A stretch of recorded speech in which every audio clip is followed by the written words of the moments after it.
ভাবে ইন্ট্রো করি না, কিন্তু আমি এখন ঝুলছি একটা গুহার 100 ফুট নিচে, যেটা মাটির নিচে 5 কিলোমিটার জুড়ে বিস্তৃত আছে। আর আমরা এটা পছন্দ করি বা না করি, যখনই আমি আর আমার বন্ধুরা মাটি টাচ করলাম, আমরা অফিসিয়ালি এখানে আগামী 7টা দিন কাটাতে চলেছি। বাবারে, এটা আমার জীবনে করা সবথেকে ভয়ঙ্কর জিনিস। প্রথমত, আমাদের এখন এখান থেকে অনেকটা দূরে যেতে হবে। কেন? যদি ঝড় বৃষ্টি হয় তাহলে এই পুরো জায়গাটা জলে ভরে যেতে পারে, আর সমুদ্রের মতো ঢেউ এসে সবাইকে ভাসিয়ে নিয়ে যেতে পারে। সেই জন্য আমাদের আরো ভিতরে যেতে হবে একটা বেস ক্যাম্প বানানোর জন্য। ভাই এটা পুরো পাগলাম। এটা একটা অন্য জগৎ মনে হচ্ছে। এই কেভ এন্ট্রান্সটা হয়তো দেখতে সুন্দর, কিন্তু দেখে যা মনে হচ্ছে আসলে তা নয়। আর আমরা হয়তো জানি না যে আগামী 7টা দিন আমাদের জীবনের সব থেকে কঠিন সময় হতে চলেছে। সব থেকে বাজে ডিসিশন। ঠিক আছে, আর কিছুক্ষণের মধ্যেই অন্ধকার হতে চলেছে। ক্যাম্প না করলে আমরা বিপদে পড়বো। আমরা কোথায় যাচ্ছি সেটা কি বলবে? আমাদের ক্যাম্প সেটআপের জন্য একটা ফ্ল্যাট গ্রাউন্ড খুঁজতেই হবে। কেভের ভেতরে ঢোকার পরে আমরা এমন একটা জায়গা খুঁজে পেলাম যেটা অনেকটা উঁচুতে থাকায় আমরা জল থেকে সুরক্ষিত থাকতে পারবো। তার মানে এটা ক্যাম্পের জন্য পারফেক্ট। পারফেক্টটা একটু বেশি হয়ে গেল। মোটামুটি বলা যেতে পারে। ঠিক আছে, ক্যাম্পের জন্য মোটামুটি। প্রথম দিনের বাকিটা আমরা কাটিয়ে দিলাম আমাদের জিনিসপত্র আনতে। প্রত্যেকটা ব্যাগের ওজন প্রায় 80 পাউন্ডস। আর যেমনটা তোমরা ফুটেজে দেখছো, আমরা এটা করতে 4 ঘন্টা লাগিয়ে দিলাম। এখান থেকে যাওয়া খুব কঠিন। তারপরে আমরা সবাই বেস ক্যাম্পে ফিরে গেলাম। ঠিক আছে, আমরা এখানে লাইট লাগিয়ে দিলাম। আমাদের সব জিনিসপত্র হোম বেসে চলে এসেছে। একটু ক্যামেরাটা ওদিকে দেখাবে? ওদিকটা কিন্তু ভয়ানক অন্ধকার, আর সবসময় এরকমই থাকবে। তাই আমরা ক্যাম্পিং গ্রাউন্ডের জন্য খুব বেশি কিছু করতে পারলাম না। কটা ফুটো করে দড়ি টাঙিয়ে দিলাম। এটা ধরো আর ওঠো দেখি। মনে হচ্ছে আমাদের হ্যামকগুলো ভালোই সাপোর্ট পাবে। আর তারপরে আমাদের সার্ভাইভাল গাইড জোয়ের সাহায্যে আমরা হ্যামক টাঙালাম। এই সরু দড়িটা আমার হ্যামকটাকে ধরে রাখবে। হ্যাঁ, ডিনার খেয়ে আমরা প্রথম রাত্রি ঠান্ডার জন্য তৈরি হলাম। আমি মিথ্যে কথা বলবো না, আমি যতটা ভেবেছিলাম তার থেকে এই হ্যামকটা অনেক বেশি কমফোর্টেবল। এই আমি তো আমার চমকেই হাতটা তো গেছিলাম। বড় কেন ভাই? এই কেভটা 2.5 কিলোমিটার ডিপ, আর আমরা এখন এন্ট্রান্সের কাছেই ক্যাম্পিং করছি। কাল আমরা অনেক কিছু এক্সপ্লোর করব। তোমরা কেমন ঘুমালে? ভয়ঙ্কর। ঘুমই হয়নি। এটা সত্যিই একটা অস্বস্তিকর পরিবেশ। কেবের ওপর থেকে অনবরত আমাদের উপরে জল পড়েই যাচ্ছিল, তাই উপরে একটা প্লাস্টিক চাপালাম, কিন্তু তাও আমাদের হ্যামকের উপরে জল পড়েই যাচ্ছিল। একটা আইডিয়া আছে, চলো শেল্টারগুলোকে ভালোভাবে তৈরি করি। আমার মনে হয় এই প্লাস্টিকগুলোকে জুড়ে দিলে আর জল পড়বে না। বাহ, তুমি তো জিনিয়াস। আমি শুধু একজন ইউটিউবারই নয়, ঠিক আছে? আমার হ্যামকটা এটার উপরে ঝুলছিল।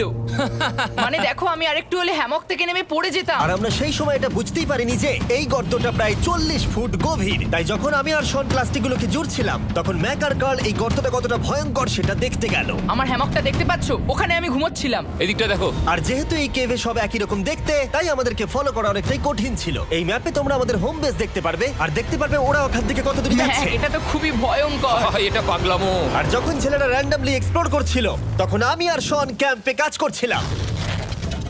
এই স্লিপিং ব্যাগটা এখানে কেন পড়ে? কারণ এটার থেকে পিয়ের গন্ধ বেরোচ্ছে। ইয়া, এটার থেকে শেখা উচিত স্লিপিং ব্যাগ ভাড়া নিতে নেই। আমরা স্লিপিং ব্যাগ কেন ভাড়া আমি- নিয়েছি? কেন আমি আমরা জানি না। স্লিপিং ব্যাগগুলো কিনে আনতে পারলাম না? আর তারপরে আমরা এই দুটো প্লাস্টিককে জিপ টাই দিয়ে জুড়ে দিলাম। কিছু মনে করো না, এই দড়িটার উপরে আমার জীবন বাজি আছে। আর তখন ওইদিকে ম্যাক আর কার্ল তখন ওই গর্তের মধ্যে। ও মাই গড, ম্যাক! আর শেষ পর্যন্ত ওরা একদম নিচে পৌঁছে গেল। এই! আমি তো ভাবলাম সবাই ক্যাম্প নিয়ে কাজ করবে। আমরা শুধু দেখাচ্ছিলাম জায়গাটা কতটা ভয়ঙ্কর। না পড়লেই হবে, তোমাদের স্কিল নেই। আচ্ছা ঠিক আছে। আর যদিও ওদের এবার ফিরে আসা উচিত ছিল, কিন্তু কাল আর ম্যাক এটা কতটা গভীর সেটা দেখানোর চেষ্টা করলো। ভাই এটা দেখতে দারুণ লাগছে। তুমি কি নদীটাকে পার করতে পারবে? কিন্তু ওরা এটা জানে না যে এই রিভারটা এই কেভের গোটাটাই জুড়ে আছে। তার মানে এর মধ্যেও আমাদের কিছুটা সময় কাটাতে হতেই পারে। ওই তো ওরা এসে গেছে। এসো। তোমরা রান্না করে রেখেছো তো? হ্যাঁ, রান্না করেছি। ঠিক বলেছ। একটা নতুন বাড়ি, ঠিক বলেছি তো? একদম। এখন আমাদের একটা ছাদ আছে। আর এটা তো দারুণ। জিমি রান্না বেশ ভালোই আর করেছে। আমরা আমাদের ফায়ার পিটটাকে এই সুন্দর জায়গাটাতে নিয়ে এসেছি। জায়গাটা কেমন? বেশ গরম।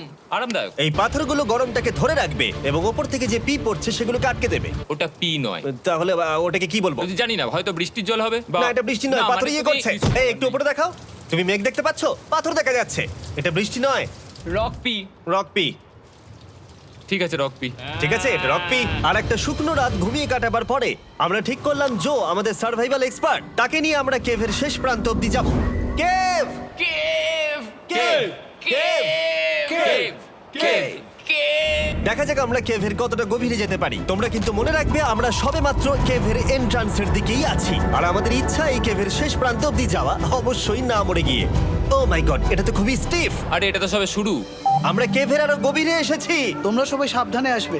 এটা খুবই ছোট জায়গা, আমার মনে হয় না এখান থেকে আমি যেতে পারবো। কেভ এক্সপ্লোরের ইন্টারেস্টিং জিনিসটা হলো যা হোক করে আমাদের এই ছোট্ট ফাঁকগুলোর মধ্য দিয়ে এগিয়ে যেতে হবে। ও মাই গড, খুব ছোট জায়গা। আর তারপরেই খুব বড় একটা জায়গা আসবে, সেটা এতটাই বড় যে কিছু না দেখতে পাওয়ার জন্য এটা করতে হলো। ও মাই গড। এবার আমি সব দেখতে পাচ্ছি, এটা দুর্দান্ত। এটার তো অনেক আলো। ভাই জায়গাটা কতটা সুন্দর দেখো। বাপরে কি আলো, আমি তো তাকাতেই পারছি না। আমি তো অন্ধ হয়ে যাব মনে হচ্ছে। এ বাবা, এটা কি হলো? আমরা বোধহয় ঠিক মতো এটাকে ব্যবহার করতে জানতামই না। চলো এগিয়ে যাই। আর তাই আমরা এগোতে থাকলাম। এই যে এই জায়গাগুলো, এগুলো খুব ভালো ধরার এখানে? জায়গা। এগুলো ধরে এখান থেকে পা ঘুরিয়ে চলে আসতে পারবে। এইভাবে কি? হ্যাঁ, একদম পারফেক্ট। জো সব থেকে ভালো কেভ গাইড। এভাবে কেউ গাইড করতে পারবে না। ঠিক আছে, এইবার ব্যাপারটা ইন্টারেস্টিং হবে। কি? এটা কি? এখান থেকে আমাদের ওয়েট শুট পরে সাঁতার কেটে যেতে হবে। গতকাল ম্যাক আর কার্ল এটা নিয়ে মজা করছিল, কিন্তু এই কেভে আমাদের পরের অ্যাডভেঞ্চারটা ছিল একটা প্রায় জমে যাওয়া নদীর মধ্যে। ও মাই গড, এটা তো পাগলামি! তার মানে আমাদের ওয়েট শুট পড়তেই হবে যাতে আমাদের হাইপোথার্মিয়া না হয়। আমরা এটা কেন করছি? এই এক্সপেরিয়েন্সটা তো জীবনে একবারই হবে। কি? এটা করলে হয়তো আর নাও বেঁচে থাকতে পারি। আমাদের এই কেভের শেষে পৌঁছতে হলে আমাদের এই নদীর মধ্য দিয়ে, এই ছোট্ট ফাঁকগুলোর মধ্য দিয়ে সাবধানে ধীরে ধীরে এগিয়ে যেতে হবে। আস্তে আস্তে নামো, স্রোতের কারণে পা পেছনে টানতে পারে। ঠিক আছে, আমি তাহলে নামছি। তুমি ওই দেয়ালগুলো ধরে ধরে এগোতে থাকো আস্তে এটা তো আস্তে। খুব ঠান্ডা। তুমি পারবে জিমি। জানি না এখানে ঢুকতে পারবো কি না। জিমি, এবার তুমি জল থেকে উঠে দাঁড়িয়ে পড়ো। এটা সত্যি একটা পাগলামি। এখানে কি ঠান্ডা! যখন তোমরা খুব ঠান্ডা জলের মধ্যে থাকবে তখন একটা পাথরকে ধরে এগিয়ে চলা খুব কঠিন হবে। ও মাই গড, এটা সত্যি পাগলামি। ম্যাক, গড, চলে আসো। আমার ভয় লাগছে। চলো চলো, পারবে। ভাই। এগোতে থাকো, পেছন দিকে তাকিও না। একবার দেখো আমরা কি করছি। কিন্তু এই বাধাগুলো এতটা কঠিন ছিল না সামনে যা আসতে চলেছিল তার তুলনায়। আমরা পেরেছি। কেভ কেভ কেভ এই, কেভ। একটা কথা শোনো, আমরা 10% আসিনি। তার মানে এখনো আমরা শুধুমাত্র সার্ফেসেই রয়েছি, আর শেষ প্রান্তে পৌঁছতে হলে আমাদেরকে আরো 2 কিলোমিটার যেতে হবে। যেরকম তোমরা দেখতে পাচ্ছ এখানে 24/7 বৃষ্টি হয়, তাই আমি একটা আড্ডা মারার জায়গা তৈরি করেছি যেখানে আমরা কেউ ভিজবো না। আমি ভাবছি আমি যদি এটা না বানাতাম তাহলে কি হতো। আমি নিশ্চিত যে ওদের একটা ভেজা পাথরের উপর শুতে হতো। আমাদের ক্রমাগত এগিয়ে যেতে হবে এবং শরীরটাকে ভিজে রাখতে হবে। ঠিক আছে। নইলে আমাদের শরীরের তাপমাত্রা কমে এটা যাবে। এতটা কঠিন কেন?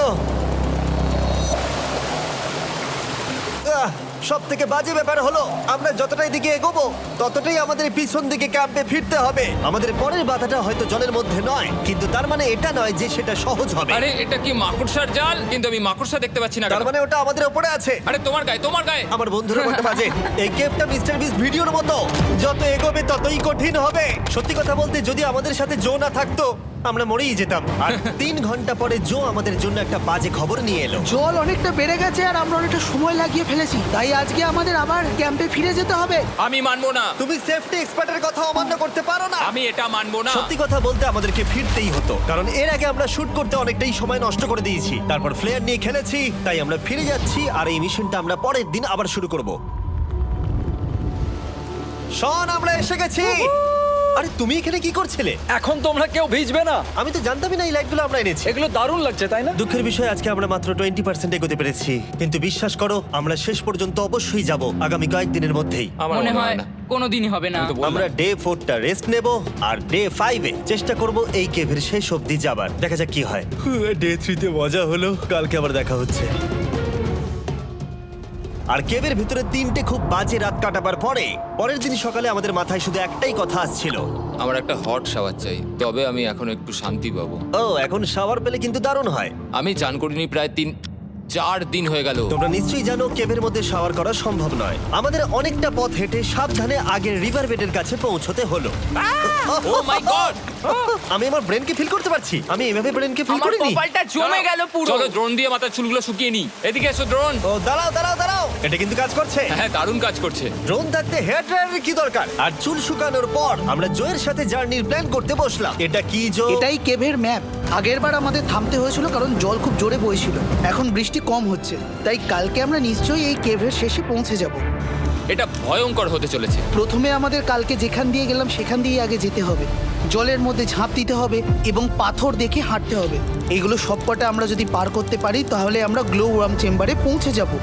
কেমন দেখতে তুমি সেটা বলো না, আমি তোমাদেরকে সারপ্রাইজ দিতে চাই। তোমার মনে হয় আমরা পারবো? ওইসব বাদ দাও, আমরা ঠিক কালকে পৌঁছে যাবো। কালকের প্ল্যান আমরা চক আউট করে নিয়েছি। আমরা রেস্ট করছি আর ফেস্টিভ্যাল স্মোর্টস খাচ্ছি আমাদের এনার্জি রিগেন করতে। সবাইকে চিয়ার্স। Yippee! জো এই প্রথমবার ফেস্টিভ্যাল ও, স্মোর্টস দারুণ। খাচ্ছে। জো সত্যি কথা বলবে। এটা দারুণ, তাহলে ভালো লাগলো? এটা দারুণ লেগেছে। আমরা এই চকলেটটা আগে কেন বের করিনি? এটা এমনি চকলেটের থেকে 10 গুণ ভালো খেতে। সত্যি কথা বলতে তোমরা যদি ফেস্টিভ্যালের সাথে স্মোর্টস ট্রাই না করে থাকো তাহলে তোমরা মিস করছো। কালকে আমরা পুরো কেভটা এক্সপ্লোর করব, দেখা হচ্ছে। তাই আমরা ভালো করে ঘুমানোর চেষ্টা করলাম আর কালকের প্রিপারেশন নিলাম কেভের শেষে যাওয়ার জন্য। আমরা আমাদের জীবনের সবথেকে ডেঞ্জারাস জার্নি করতে চলেছি। ডে 3 এর অভিজ্ঞতা মাথায় রেখে আমরা কম শুট করেছি যাতে আমরা সামনের দিকে তাড়াতাড়ি এগোতে পারি। জলটা খুব ঠান্ডা হ্যাঁ, আগের দিনের মতোই খুব ভালো। এই তো আর যাতে আমরা সবাই বেঁচে ফিরতে পারি তাই জো ছাড়াও আরেকজন সার্ভাইভাল এক্সপার্টকে আমরা নিয়ে এসেছিলাম। এখানেই আমরা ডে 3 তে আটকে গেছিলাম। এখন আমরা কি করব? এবারে আমরা অনেক তাড়াতাড়ি এসেছি। আমাদের পিছনে ঘন অন্ধকার, কোথায় যাব? এই রাস্তাটা অনেক সরু এবং হ্যাঁ। স্রোত প্রচুর বেশি, তাই আমরা দেয়ালগুলো ধরে ধরে আস্তে আস্তে এগোবো। এই যে এইভাবে। ও হ্যাঁ, God! এই রকটায় জাম্প করো। কয়েকটা ভালো পাথর আছে যেগুলোকে তুমি ধরে এগোতে পারবে। আরে এখানটা তো অনেক অন্ধকার। আমি আর পা পাচ্ছি না, আমি এখন মাটিতে আর পাই পাচ্ছি না। যেহেতু আমরা মাটিতে পা পাচ্ছিলাম না, তার মানে যদি আমরা পাথর ছেড়ে দিই তাহলে এই জলের স্রোত আমাদেরকে ভাসিয়ে নিয়ে যেতে পারে। জো, আমরা কি করব? আমি এটা ধরে এসেছি, তুমি এটা ঠিক ধরো। আছে, আমি তো দেখতেও পাচ্ছি না কোথায় যাচ্ছি। জো, স্রোত আমাকে ভাসিয়ে নিয়ে চলে যাচ্ছে। আমি তুমি করবো কি করে? পারবে, পারবে। শুধু মুখটা এখান থেকে ঢুকিয়ে দাও, আমি হেল্প করছি। এখানে আমি ঢুকবো? হ্যাঁ, এই গর্তের মধ্যে। এই তো খুব ভালো। এটা আমার জীবনের সবথেকে বিপজ্জনক অ্যাডভেঞ্চার। আমরা এখন কেভের অনেক গভীরে চলে এসেছি আর এবার আমাদের সামনে প্রথম বড় বাধা। এখানে জলের একটা ঘূর্ণাবর্ত আছে, যদি তুমি এর মধ্যে পড়ে যাও তাহলে তোমাকে একদম নিচে নিয়ে চলে যাবে। মানে আমরা পড়ে গেলে মরে যেতে পারি। হ্যাঁ, মানে আমরা মৃত্যুর সাথে খেলা করছি। এটা এতটা বিপজ্জনক হতে পারে আমি সত্যিই ভাবিনি। খুব ভালো। এই তো। তাহলে কি আমার পা এখানে হ্যাঁ, রাখবো? রাখো রাখো। ঠিক আছে, এই তো আমি পেরেছি। এটা আমার ভাবনার থেকেও বেশি কঠিন ছিল। এই নদীটা কতটা শক্তিশালী এই গোটা কেভটাকে তৈরি করেছে। কিন্তু মজার ব্যাপার হলো আমরা পাথরের মতো শক্তিশালী নই। আমি শুধুমাত্র মানুষের মতোই শক্তিশালী। সৌভাগ্যবশত কাল এই অ্যাডভেঞ্চারে লিড করেনি, তার বদলে আমরা একজন অ্যাভেঞ্জার জোকে পেয়েছি। ও কতটা এক্সপার্ট তার প্রমাণ হিসেবে বলতে পারি। সে লিটারালি কতটা ওপর থেকে আমাদেরকে নদীতে ঝাঁপ দিয়ে দেখালো। ও মাই গড, এটা পাগলামি। কে বললো এটা পাগলামি? এটা তো আমার কাছে খুবই সহজ। আমি এটা করব। তুমি কোনোভাবেই এটা করতে পারবে না। আরে কি বলছোটা কি তুমি? আমি এক্ষুনি করতে চাই। চলো যাচ্ছি Joe. God speed back. Jimmy আমার সাথে যা যা করেছে তার কাছে এটা তো কিছুই নয়। 3, 2, 1।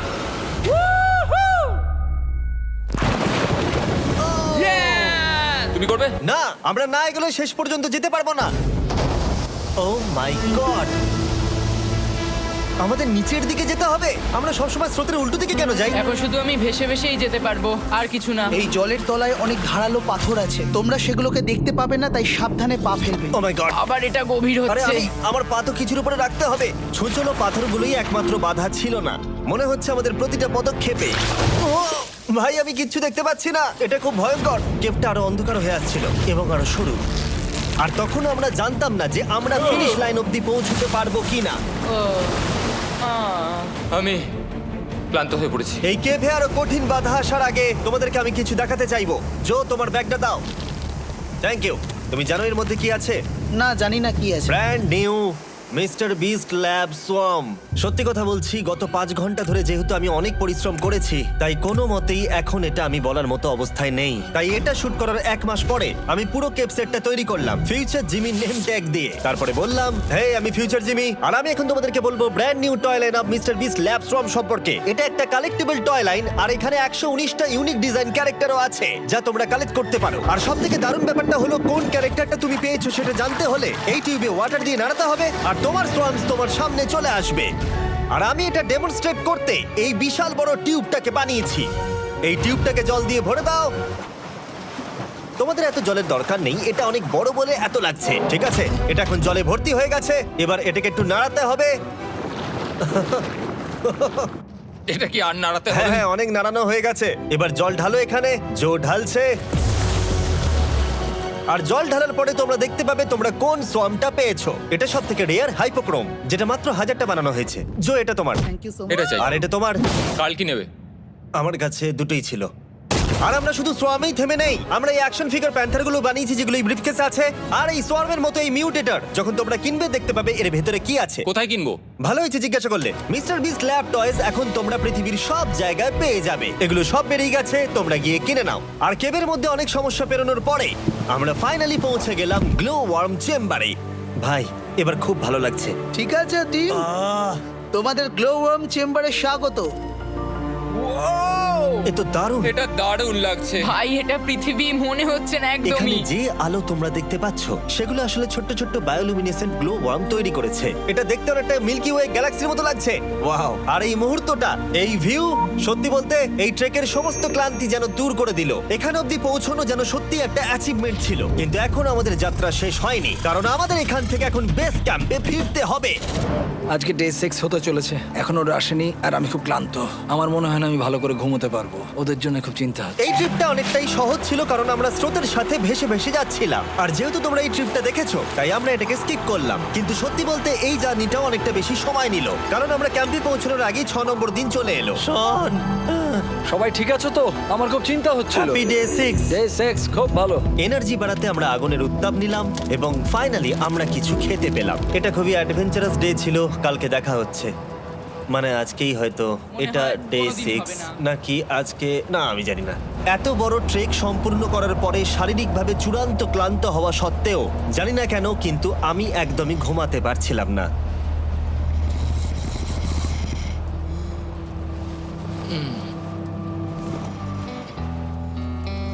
আমি 7 দিন সলিটারি কনফাইনমেন্টে কাটিয়েছি, কবরে কাটিয়েছি, 7 দিন রাফটে থেকেছি। কিন্তু সত্যি কথা বলতে এটা সবার থেকে বেশি কঠিন ছিল, কারণ সব সময় ভিজে, ঠান্ডা, প্রত্যেক মুহূর্তে এই পাথরগুলো শরীরে ব্যথা দিচ্ছে।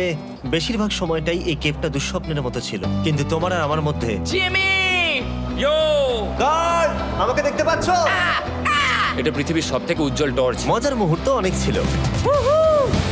মাটির নিচে 300 ফুট গভীরে অভিযান চালানো থেকে আমাদের সবাই মিলে হ্যামক নিয়ে হাসাহাসি করা সবকিছুই এই অভিযানের অংশ ছিল। যেহেতু আমাদের সঙ্গ দারুণ, চলো তিমির মতো আওয়াজ করো। তাই এই ভিজে ঠান্ডা পাথুরে অদ্ভুত কেভের ট্রিপটা বদলে গেল আমাদের জীবনের সব থেকে সুন্দর মুহূর্তে।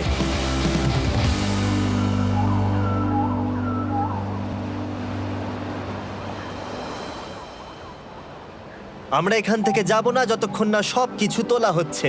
আর আমি সবকিছু বলেছি মানে সবকিছুই।